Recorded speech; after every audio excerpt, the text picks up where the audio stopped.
Hello YouTube viewers.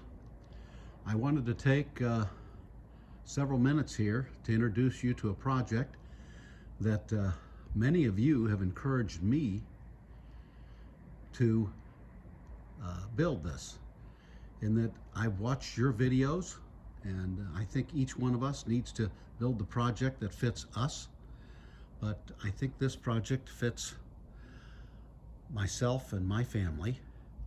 So let me introduce it to you. I wanted to introduce myself.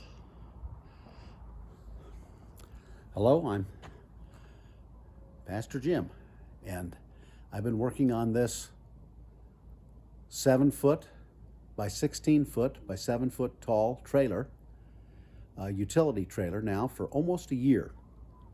And let me just show you what the product looks like now. And over time, if you're interested, I can show you videos that I posted for my grandchildren on a site, and I can go ahead and post those if you're interested in how I got to this point. But let me just show you. Purchased this trailer from Reed Trailer Sales in Omaha, Nebraska. Mr. Reed was very kind to me. Joel Reed provided me with a really good start for my project, and a great utility trailer. And you can see I've cut in all these windows, and you'll see some of the other work I've done. Now, I built these little shelves here and put spare tires on each side towards the back. One of the things I realized with this toy hauler, and you'll see as I introduce it to you, that it got a little heavy in front, and we had to find more and more things to put towards the back. When I have my motorcycle in the back, the balance is great, but there'll be times when I'm using it and not have that motorcycle in the back. Now, here on the front, I've got a split system AC, so I've got the condensing unit here, and next to it in this box is a very light, but it's the LP instantaneous gas water heater. I wanted it outside, and let me just show you what I did here with the lines for the condensing unit and for the hot water. I ran them above an elevated floor, and this was an idea I got from a fella on YouTube. I watched him build his utility trailer. So these lines run underneath a elevated floor that accommodates tanks, the waste tanks that are in the bathroom area. So it hides those lines very well. So this is giving you a look at the front of the trailer. And on this side is the LP gas storage. And if you look above, and hopefully you'll be able to see these as I walk around the trailer, I have cameras located on all 4 sides to allow me from the inside or inside of my truck to be able to view any view I'd like with a little monitor. Got the 13-foot by 8-foot awning installed, and here you see the other spare tire on the back. One of the things that I did that may be just a little bit different, when I cut out this window, I saved the metal piece and I used it for my main power panel. And for many things here, as you walk inside the trailer unit, you can see that have all the switches and the solar monitoring device here. I'll tell you real quickly that the solar was very important to me. I'm an electrician by trade, and I went ahead, and this is my first time to build a solar system, but I've got 1400 watts on top. I'll show you those. And I have a 48 volt 272 amp hour battery, which is about a 7 kW battery. It's 200 pounds. It's built from 16 lithium cells. I put that together with some help from the Bean brothers. So they were very helpful to me. But this gives you a little introduction into as you walk into the unit. And I'm going to take you around to the back to let you see that, and then we'll walk you in the inside. But let's walk you around to the back here.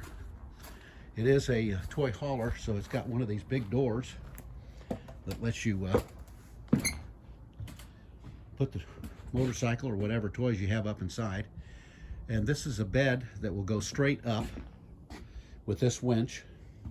It locks into these D rings. I think that's what they are, whatever they are. Anyway, it locks in on both sides. And this was another idea from a YouTube person. And I think it really worked out great because it's very substantial the way these lock in. Something that is used on large semis. When the bed is up, there's lights on the bottom of the bed. If you'll see this cord right here, that allows the lights on the bottom of the bed to light. I want to take you up top quickly and show you just what the solar looks like on top. Here you see lights and the camera in the back. And you see the 1400 watts of solar. It just barely did fit up here, but it fit real well. And I took a lot of time, and this of course had to all be done before I did any of the finish work on the inside, is install these panels, because the unistrut goes through and hits all structural members below. And then use twice as many clips probably as I need, but I don't want to take any chances with this. So you can see here they're fastened in place very neatly and solidly.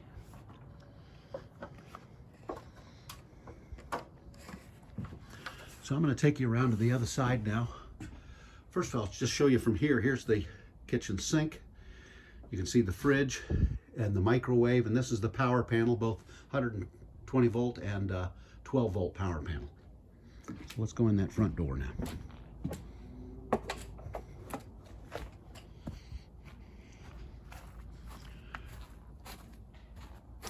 These are really neat storage devices. They're from IKEA.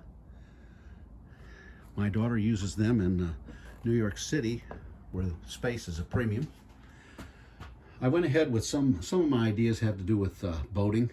This is kind of a boating sink, and it allows you to fold it down.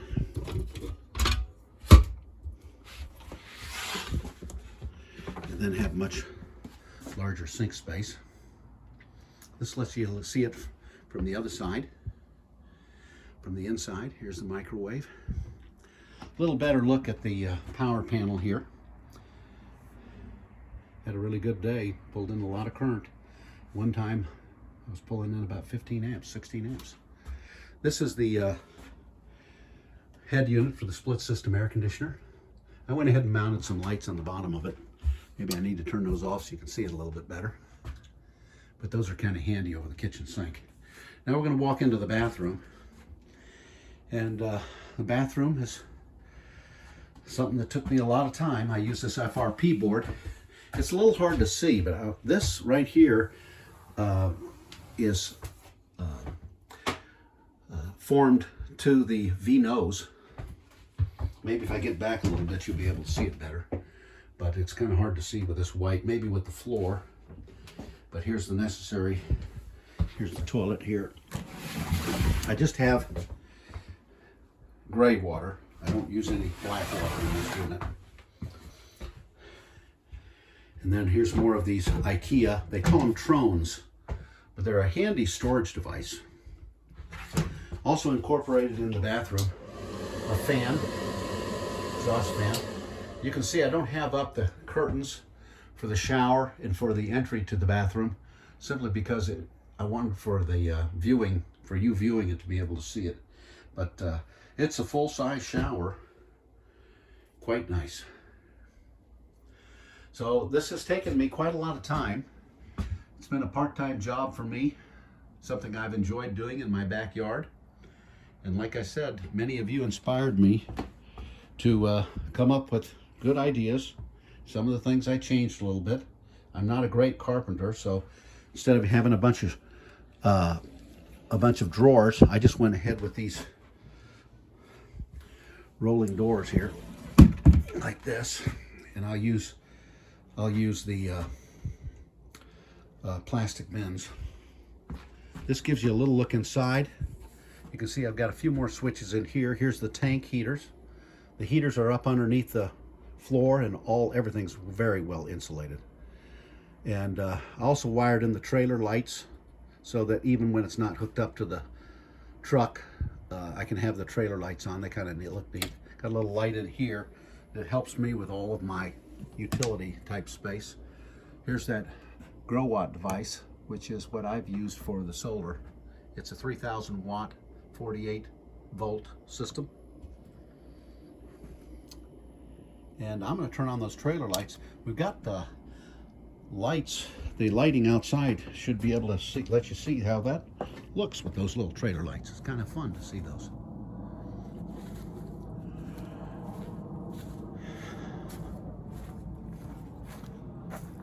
On these shelf areas that I built for the spare tires, I went ahead and put some supplemental lighting there too. So that's what I have for you today. If you like it, and subscribe, then I'll go ahead and post more of the videos and pictures I have of the process. But it's been a great process, and I'm very near done. So I'm thankful for that, but now I'll have to get another project, but it's been a good one. Thank you for watching.